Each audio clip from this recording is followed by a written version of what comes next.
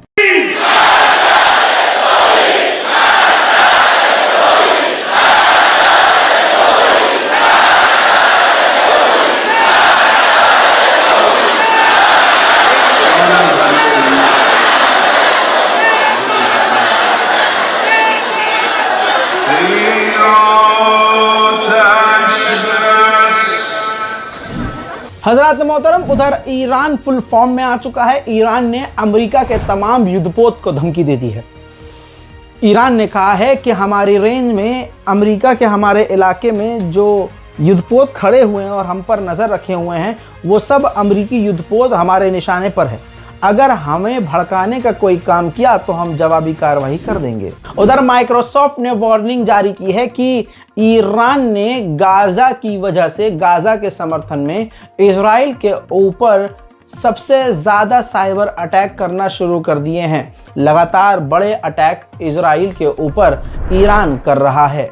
हजरत मोहतरम, आखिरकार जो मैंने कहा था सच हुआ। ईरान के मिसाइलों के डर ने अमेरिका को इजराइल भेज दिया है।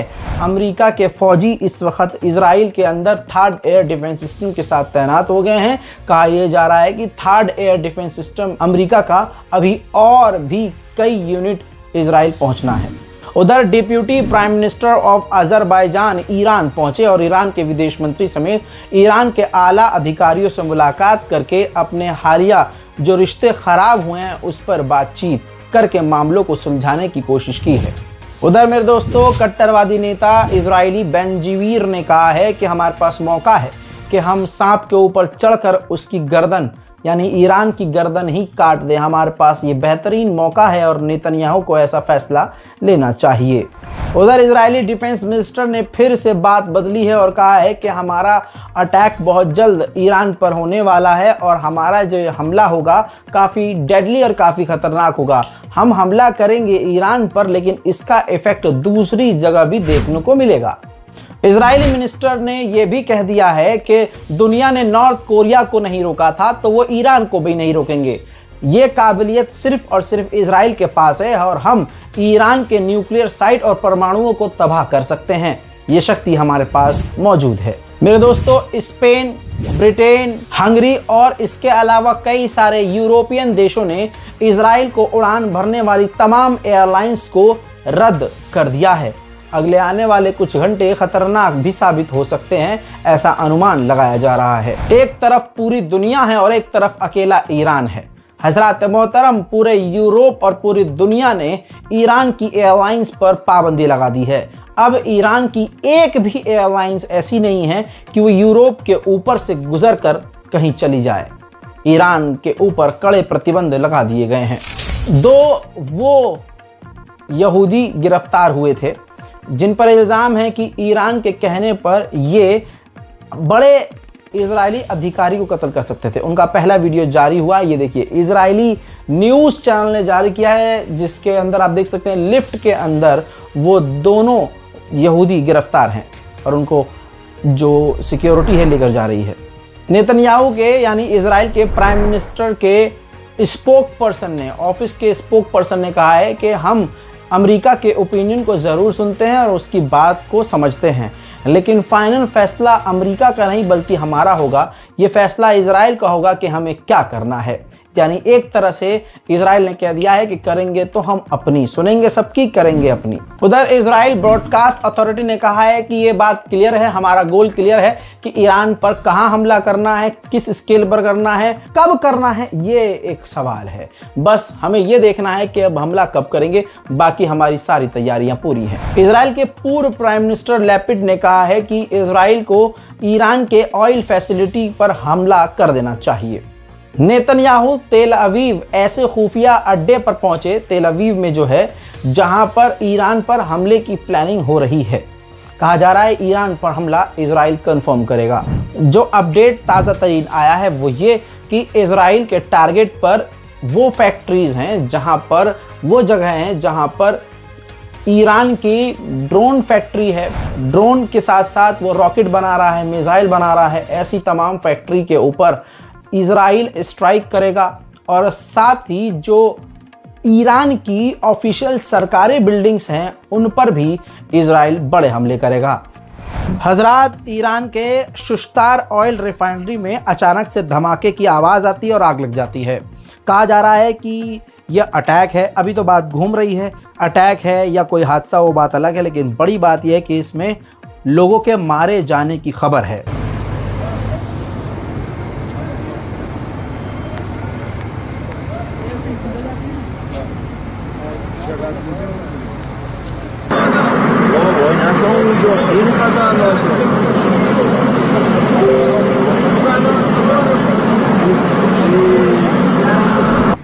ईरान के स्पेशल रिपोर्ट में फ़िलहाल के लिए इतना ही। इस रिपोर्ट को शेयर कीजिए। अगर आपको हमारी मेहनत पर थोड़ा भी फ़ख्र हो रहा हो और दुआएं देने का मन कर रहा हो तो सबसे पहले हमारे चैनल रज़ाग्राफी यानी स्क्रिप्टेड को सब्सक्राइब कीजिए और वीडियो को शेयर कीजिए। जय हिंद।